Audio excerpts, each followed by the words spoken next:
हृदय से स्वागत करता हूं, उनका अभिनंदन करता हूं। यह उत्तर प्रदेश का पूर्वी क्षेत्र है। देश की आध्यात्मिक और सांस्कृतिक धरा के रूप में विख्यात है। गोरखपुर महायोगी गुरु गोरक्षनाथ की पावन साधना स्थली है। यहां से 90 किलोमीटर की दूरी पर भगवान बुद्ध की पावन जन्मभूमि और 50 किलोमीटर की दूरी पर उनकी पावन महानिर्वाण स्थली कुशीनगर है।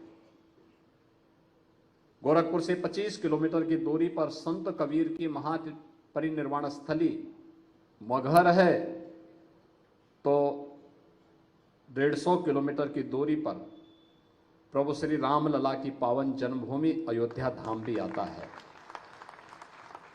200 किलोमीटर की दूरी पर यहां से बाबा विश्वनाथ का धाम काशी की पावन नगरी आती है। अपनी आध्यात्मिक और सांस्कृतिक विरासत के लिए पूर्वी उत्तर प्रदेश प्राचीन काल से ही विख्यात रहा है और आज भारत की माननीय और यशस्वी वित्त मंत्री श्रीमती निर्मला सीतारमण जी का यहां पर पूर्वी उत्तर प्रदेश के इनकम टैक्स के इस मुख्यालय के लोकार्पण कार्यक्रम में गोरखपुर में आगमन हुआ है। मैं इस अवसर पर उनका हृदय से अभिनंदन करता हूं, स्वागत करता हूं। देश के विकास की धुरी हमारा वित्त मंत्रालय होता है और इससे पहले जब रक्षा मंत्री के रूप में वे देश की रक्षा मंत्री का दायित्व का निर्वहन कर रही थी, आदरणीय प्रधानमंत्री जी के मार्गदर्शन में, तो देश के अंदर 2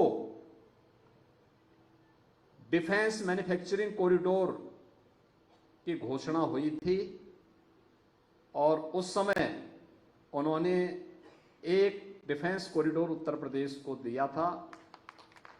उन्हीं के सुझाव पर मैंने अपना प्रस्ताव भेजा था, जिसे प्रधानमंत्री जी ने स्वीकार किया और अंततः उत्तर प्रदेश के 6 नोड डिफेंस मैन्युफैक्चरिंग कॉरिडोर के रूप में विकसित हो रहे हैं, जिनमें काफी बड़ा निवेश भी आया है और भारत की सुरक्षा क्षेत्र में आत्मनिर्भरता के लक्ष्य को प्राप्त करने के आदरणीय प्रधानमंत्री जी के विजन को प्रभावी ढंग से आगे बढ़ाने में हमें मदद मिल रही है। उत्तर प्रदेश का गंगा एक्सप्रेसवे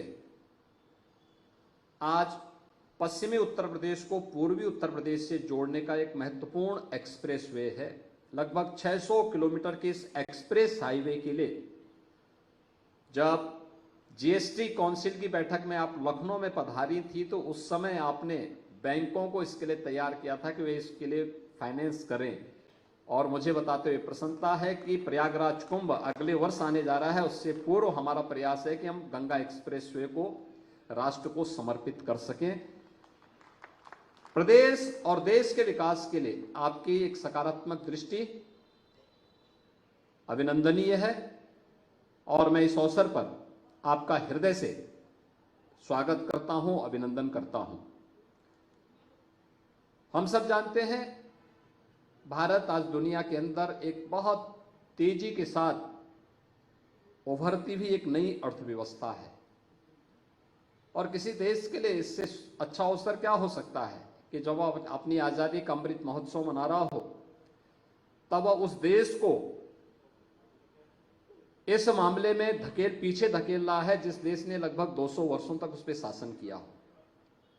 ब्रिटेन 5वीं अर्थव्यवस्था के रूप में जाना जाता था, लेकिन जब प्रधानमंत्री मोदी जी के नेतृत्व में देश अपनी आजादी का अमृत महोत्सव मना रहा था, तब ब्रिटेन को पछाड़ करके भारत दुनिया की 5वीं बड़ी अर्थव्यवस्था बना और हमें विश्वास है कि प्रधानमंत्री जी के तीसरे कार्यकाल में भारत तीसरी बड़ी अर्थव्यवस्था भी बनेगा, इसमें कोई संदेह नहीं है।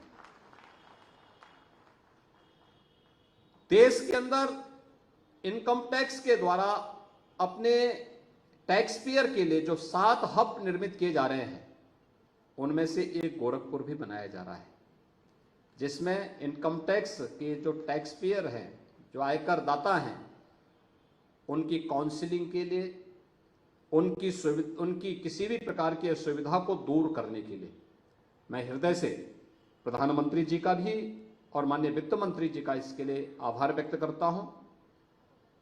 उत्तर प्रदेश आज प्रधानमंत्री मोदी जी के मार्गदर्शन में तेजी के साथ देश की एक उभरती हुई अर्थव्यवस्था के रूप में आगे बढ़ा है। पिछले 7 वर्ष में उत्तर प्रदेश ने अपनी जीडीपी को दोगुना करने में सफलता प्राप्त की है, तो प्रति व्यक्ति आय को भी दोगुना करने में हमें सफलता प्राप्त हुई है। आज देश का अच्छा इंफ्रास्ट्रक्चर उत्तर प्रदेश के अंदर मौजूद है। उत्तर प्रदेश के अंदर बैंकों ने भी, अगर हम रिजर्व बैंक की रिपोर्ट को ही देखें, तो यहां पर होने वाले निवेश में सर्वाधिक बैंकों का जो योगदान मिला है वह उत्तर प्रदेश को प्राप्त हुआ है। और उत्तर प्रदेश के अंदर दोनों चीजें बहुत मायने रखती हैं कि बिजनेस बढ़ रहा है। एक सीडी रेशो, जब हम लोग आए थे तब उत्तर प्रदेश का 44-45% था। आज यह बढ़कर के, मैंने कल ही एसएलबीसी की बैठक ली थी लखनऊ में, और मुझे बहुत अच्छा लगा कि अब ये लगभग 60% के आसपास पहुंचने जा रहा है। यानी 44-45% से बढ़कर के 60% तक पहुंचना, और हमने लक्ष्य दिया है कि अगले वित्तीय वर्ष के लिए इसको 65% तक पहुंचाना है। लेकिन उतनी ही तेजी के साथ यह भी साबित होता है कि उत्तर प्रदेश में इनकम टैक्स भरने वालों को, आईटीआर का जो रिटर्न फाइल करने वाले लोगों की संख्या भी बढ़ी है। 2014 में केवल 1,45,000 लोग यूपी के अंदर इनकम टैक्स का रिटर्न भरते थे, और आज ये संख्या 12 लाख से ऊपर पहुंच चुकी है। और ये होना भी चाहिए, हमारा राष्ट्रीय कार्य है।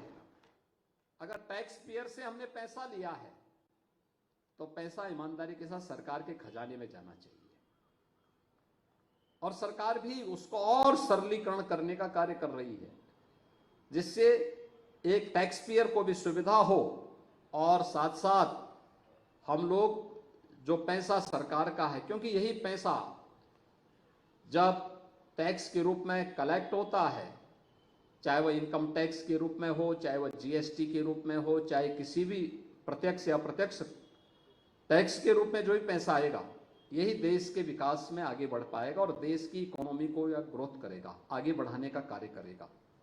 और हम सबको इस दिशा में पूरे प्रभावी ढंग से आगे बढ़ करके, बढ़ चढ़ करके भाग लेना चाहिए। बेहतरीन समन्वय के माध्यम से, संवाद बना करके इन कार्यक्रमों को अगर हम आगे बढ़ा पाएंगे तो तेजी के साथ यह देश दुनिया की एक बड़ी अर्थव्यवस्था के रूप में आगे बढ़ सकता है। आदरणीय प्रधानमंत्री जी ने 2047 देश के प्रत्येक नागरिक को एक लक्ष्य के रूप में दिया है। यह देश जब अपनी आजादी का शताब्दी महोत्सव मना रहा होगा 2047 में, उस समय कैसा भारत हमें चाहिए? एक विकसित भारत। विकसित भारत हम सबका संकल्प होना चाहिए। विकसित भारत का संकल्प का मतलब सबसे बड़ी भूमिका होगी नागरिक कर्तव्य की। एक नागरिक के रूप में हम अपने कर्तव्यों का निर्वहन कितनी ईमानदारी के साथ कर पा रहे हैं, और नागरिक कर्तव्य किस रूप में? उसका रूप वही है कि मेरा जो कुछ भी है इस देश के लिए है, इस समाज के लिए है। देश को हम भी अपने स्तर पर कुछ योगदान दे पाएंगे।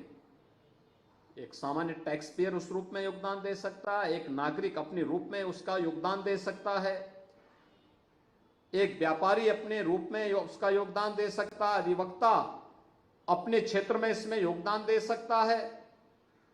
अलग अलग फील्ड का व्यक्ति अगर ईमानदारी पूर्वक अपने कर्तव्यों का निर्वहन करके इस कार्यक्रम को आगे बढ़ा रहा है, तो हम राष्ट्र निर्माण की प्रवर्तमान अभियान में हम सब का भी योगदान होगा। और आज प्रदेश के अंदर बैंकों ने जिस तेजी के साथ लोगों के साथ सहभागी बनाकर के इस कार्यक्रम को आगे बढ़ाना प्रारंभ कर दिया है, चेंज आया है, परिवर्तन, बहुत परिवर्तन आया है। आज तो बड़े पैमाने पे कोई भी नौजवान जाता है, बैंक उसके लिए सदैव खड़ा रहता है। हाँ, औपचारिकता तो हमें पूरा करना पड़ेगा, और उन औपचारिकताओं को पूरा करते हुए हम आगे बढ़ते हैं। तो फाइनेंशियल इंक्लूजन ने जिस तरीके से प्रत्येक नागरिक के जीवन में परिवर्तन करने का काम किया है, एक बड़ा क्रांतिकारी अभियान है। चाहे वह जनधन की योजना हो, अटल पेंशन योजना हो, जीवन ज्योति बीमा योजना हो, जीवन सुरक्षा बीमा योजना हो, पीएम मुद्रा योजना हो, पीएम स्वनिधि योजना हो। एक स्ट्रीट वेंडर के लिए कोई पूछता नहीं था। आज उस स्ट्रीट वेंडर को भी स्वावलंबन के साथ आगे बढ़ने के लिए वीसी सखी के माध्यम से गांव-गांव में बैंक की आउटलेट खोलने और बैंकिंग सेवा प्रदान करने में मदद मिल गई। बड़े पैमाने पर वे लोग इस अभियान के साथ जुड़े हुए हैं और मुझे प्रसन्नता है कि भारत सरकार का योगदान, वित्त मंत्रालय का योगदान इस दिशा में पूरे सकारात्मक रूप से प्रदेश शासन को प्राप्त होता है, जिससे उत्तर प्रदेश देश की एक बड़ी उभरती हुई अर्थव्यवस्था के रूप में आगे बढ़ा है। अभी 2 दिन पहले प्रधानमंत्री जी ने लखनऊ में उत्तर प्रदेश के ग्राउंड ब्रेकिंग सेरेमनी के आयोजन में उपस्थित होकर के इसको एक नई ऊंचाइयां प्रदान की है। मुझे याद है जब पहली बार हम लोगों ने प्रदेश के अंदर इन्वेस्टर समिट की बात कही थी, तब मेरे सहयोगी बोलते थे कि हम प्रदेश के अंदर 20,000 करोड़ रुपए का निवेश करवाएंगे। तो मुझे उनकी बातों पे हंसी आ रही थी और गुस्सा भी आ रहा था। मैंने कहा भी आप क्या बात कर रहे हैं, 20,000 करोड़ ही केवल यूपी में निवेश होगा? तो कहते अरे साहब यूपी में कौन निवेश करेगा? मैंने कहा भी क्यों, यूपी तब तक हमारी सरकार को बने हुए मात्र 6 महीने हुए थे। मैंने कहा भी क्या यूपी में अभी किसी का विश्वास नहीं जगा है? कहा अरे साहब अभी कहां जगने वाला है, इतनी जल्दी विश्वास, तो जब विश्वास एक बार टूट चुका है, 15-20 वर्षों का जो अविश्वास है, इसका खामियाजा तो भुगतना ही पड़ेगा। और पहला जब इन्वेस्टर समिट किया था, मुझे भी कुछ जगहों में जाना पड़ा था। हम लोगों ने वहां पे लोगों के साथ रोड शोज किए थे, उद्यमियों के साथ हम बैठे थे। जिससे भी हम बातचीत करते थे वो कहता साहब हमने तो बहुत पहले संकल्प लिया, हम यूपी कभी नहीं जाएंगे। क्यों नहीं जाएंगे, क्यों नहीं आएंगे आप? वो कहता था साहब हम ही सुरक्षित नहीं तो पूंजी कैसे सुरक्षित रहेगी? आज मैं कह सकता हूं यूपी दंगा मुक्त प्रदेश है। कोई दंगा यूपी में नहीं होता, कोई गुंडागिर्दी यूपी में नहीं होती, कानून व्यवस्था की स्थिति बेहतरीन है। यूपी में आज के दिन पे पर्यटकों की संख्या कितनी तेजी के साथ बढ़ी है। अकेले अयोध्या में,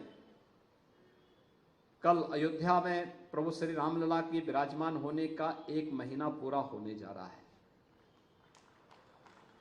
और आज पूरा होने जा रहा है।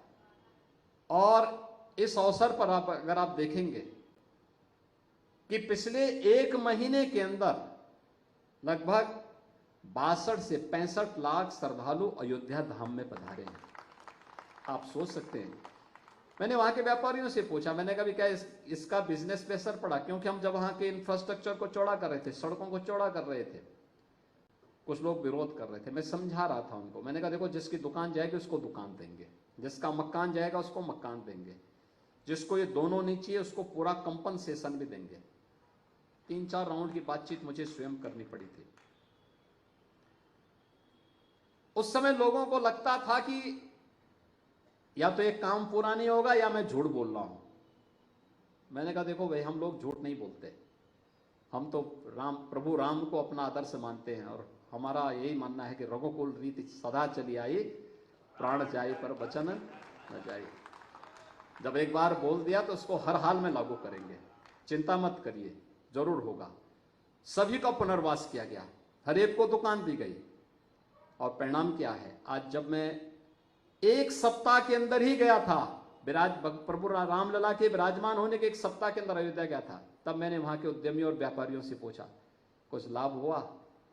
उन्होंने कहा साहब बिजनेस हमारा 30 से 50 गुना बढ़ गया है।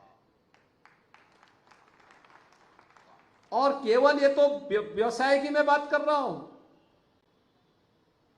होटल वालों के साथ बैठक करवानी पड़ी मुझे कि भाई रेट ज्यादा मत बढ़ाइए अब, क्योंकि 1,80,000 रुपए तक रूम के रेट जा रहे थे। हमने कहा भी कम करो भाई, और फिर उसको कुछ को हम लोगों को लेना भी पड़ा फिर कि नहीं भाई इससे ज्यादा रेट नहीं होगा, कैप करना पड़ा था। टैक्सी सेवा, और केवल अयोध्या में नहीं, आप लखनऊ जाइए किसी भी होटल में रूम नहीं मिलेंगे, वाराणसी में नहीं मिलेंगे, प्रयागराज में नहीं मिलेंगे, गोरखपुर में नहीं मिलेंगे, क्योंकि सब पैक हैं। कहां? अयोध्या जाने के लिए। कितना परिवर्तन होता है। प्रधानमंत्री जी के द्वारा प्रयास प्रारंभ किया, आज रिजल्ट हम सबके सामने है। आस्था भी और आजीविका भी इसी को कहते हैं, और यह कार्य हम सबको मिलकर के आगे बढ़ाना होगा। पूर्वी उत्तर प्रदेश का यह गोरखपुर मुख्यालय है। 20 जनपद इनकम टैक्स के इस मुख्यालय से यहां से संचालित होंगे, और मुझे पूरा विश्वास है कि टैक्स पेयर और इनकम टैक्स दोनों के बीच बेहतर समन्वय के माध्यम से हम हर एक टैक्स पेयर को टैक्स देने के लिए स्वतःस्फूर्त भाव के साथ तैयार कर पाएंगे। ये केवल इनकम टैक्स की ही जिम्मेदारी नहीं है, ये हम सब की भी नागरिक दायित्व होना चाहिए कि हम भी लोगों को इसके लिए तैयार करें। हर समाज का हर व्यक्ति, हर नागरिक को तैयार करे कि ये हमारी राष्ट्रीय ड्यूटी बनती है, हम दें तभी देश का विकास होगा, इंफ्रास्ट्रक्चर तब और अच्छा होगा। अगर उत्तर प्रदेश में हमारे पास